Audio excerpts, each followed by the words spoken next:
A blue wolf took as his spouse a fallow doe. They settled at the head of the Onan River to raise their offspring, and there were born the Mongols. So begins my life's work, the secret history of the Mongols. I have been selected to compose this epic because great events are about to take place. We are going to leave Mongolia. I have lived always on this frigid, dry, and endless steppe. The tribes here squabble like vultures, fighting over the desiccated corpse of a marmot. We fight over limited resources, scarce water, few trees, sparse grass for our herds to graze on. A wise and dangerous man named Temujin means to change all this. He says that if the tribal conflict is to end, the Mongols require but two things. First, we need green pastures for our herds. With more to go around, there will be less competition among the tribes. Second, we are a nation of warriors. We need a common enemy with which to do battle. To meet both these needs, Temujin has come up with the most modest of schemes: to unite the tribes and go to war with anyone who stands in our path. How, we ask him, how can nomadic horsemen in felt tents embark on a campaign of world conquest? Temujin replies that we will fight not as warriors, but as a unified army. We fight not for our glory, but for the glory of Mongolia. And with those words, the name of Temujin has passed almost into obscurity. His name is replaced with a title: Great Khan, Genghis Khan. Nearly all of the Mongol tribes have united under the Great Khan. The chieftains of those tribes reluctant to join were boiled alive. Each day, new faces have taken up the bow. Unfamiliar hands hold the 9 bands of yak hair that has become Genghis's standard. There are more men and horses gathered in the camp than I ever knew existed. Horse archers and lancers, men in leather cuirass and silk armor, all lift their heads upward to the platform from where Genghis speaks. The Great Khan calls himself the punishment of God. Men smile like hungry wolves. It is dawn of the first day of the Mongolian Empire. Winter has come to the steppes.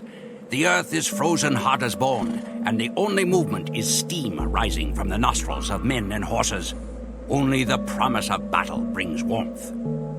Nearly all the tribes in Mongolia now answer to Genghis Khan. But with success comes enemies. A man named Kushlak has challenged Genghis's right to rule. Kushlak sows discord among the Karakitai tribe and means to have himself proclaimed as a rival Khan. Genghis cannot allow these transgressions to go unpunished. He needs to set an example. So we ride west to find and slay Kushlak. If the Karakitai shelter him, then their lives are forfeit as well.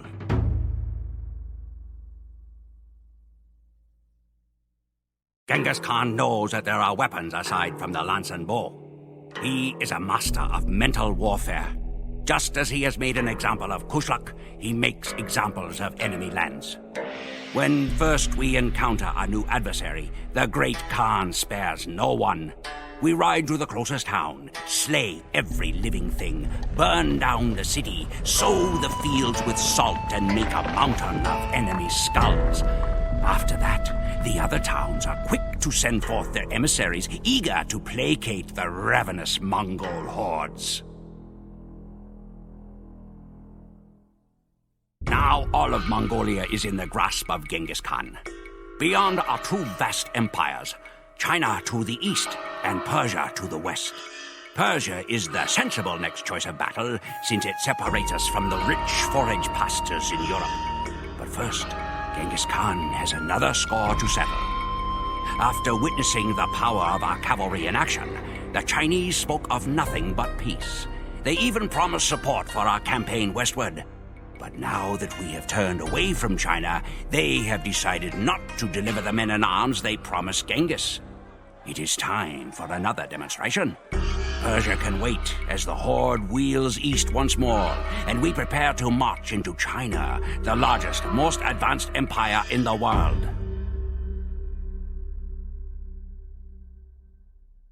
It was A glorious slaughter. For years, visitors to China will be astounded by the mountain of human and horse skeletons that we have erected. The hordes have gained one huge advantage by this invasion of China: technology. We now possess the knowledge and equipment to allow us to make siege weapons. We will crack open the Persian and European castles to reach the softer parts within. Genghis is pleased with our progress and with the legacy he leaves behind. His mother once ate wild onions and rodents to keep from starving. But the children and grandchildren of Genghis will eat off plates of Persian gold. Sleep in the saddle, drink the rain. Eat nothing but dried meat, dried milk, and horse blood. Such is the life of a Mongol at war. At night, we are rewarded with fermented yak's milk and the promise of Persian treasures. Driven on by the words of the great Khan, we have crossed miles of the Asian continent at full gallop. Before us lies the vast empire of Persia. The Khwarazm Shah will be given one chance to submit, and then his cities will be pulled down brick by brick. But not all of us head into Persia. Genghis has sent Subutai Ba'atur of the reindeer people north into Russia. The Russian principalities are disorganized, and Genghis hopes that Subutai can break them one by one. Then the borders of Mongolia will cover all of Asia. The Persian army numbered nearly 500,000 men, but was beaten by a Mongol army less than half that size. The governors of outlying cities were executed by pouring molten silver into their eyes and throats. The capital city of Samarkand, which was expected to withstand our siege for a year, fell in 5 days. Separate mountains were made of the skulls of men, women, children, horses, dogs, and cats.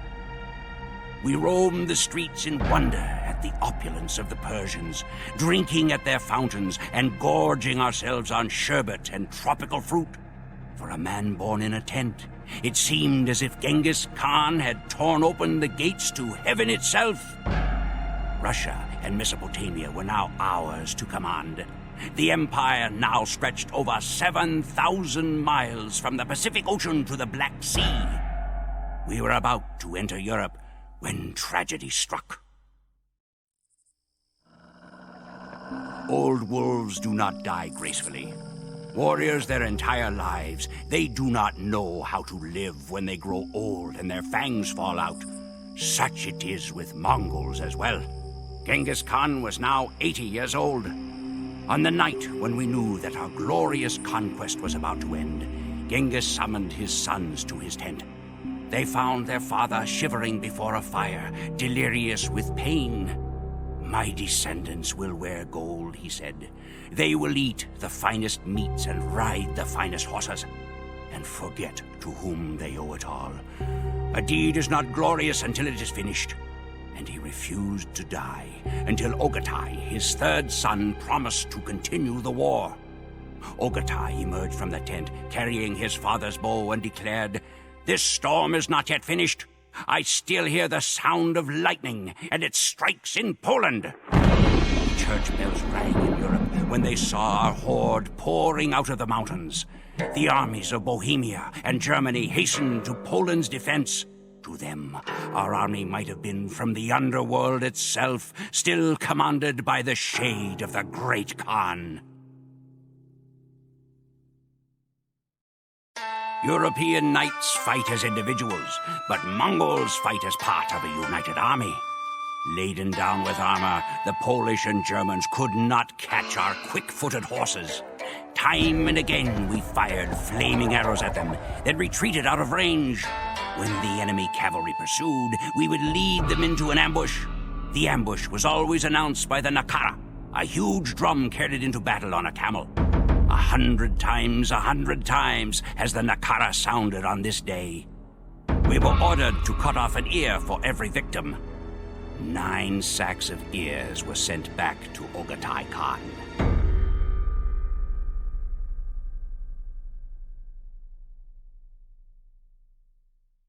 Only one enemy stands in our way: France and the nations beyond are beaten from decades of crusades. If we break Eastern Europe, then it is likely that all of Western Europe will surrender.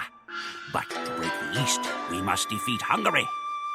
Hungary possesses the most formidable cavalry in all of Europe. They have not only the strength of European armor, but their horses are cousins to our own, having drifted in from across the Russian steppes. The Sazo River that separates us from the army of Hungary is frozen, so we will be unable to deploy boats. Instead, the battle will be won or lost over who controls the bridge. Subotai is coming with reinforcements. If we can survive the charge of Hungarian knights until Subotai arrives, then we can hope to take the bridge. Much rests on this simple bridge. If we capture the Sajo crossing, we capture Hungary. If Hungary falls, so falls Europe. With Europe and Asia under Mongolian command, our conquest of the world will be complete and final.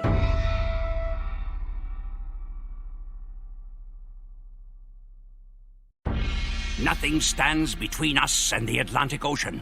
The Mongol Empire comprises 2 whole continents. Europe and Asia belong to the hordes. Every place we entered has changed forever with our passing. Russia, once filled with quarreling city-states, much like ancient Mongolia, will forever be melded into a single gigantic nation. Genghis Khan forged the largest empire ever created in the life of one man. His body was carried back to the river Onon, where the legendary Blue Wolf and Fallow Doe once lived. He was buried in the ground, and 1,000 horsemen rode over the site to disguise it. Genghis Khan's final resting place was devoured by the steppes. My people cherish the legend that their great ruler will one day return to lead his horsemen to another bloody victory.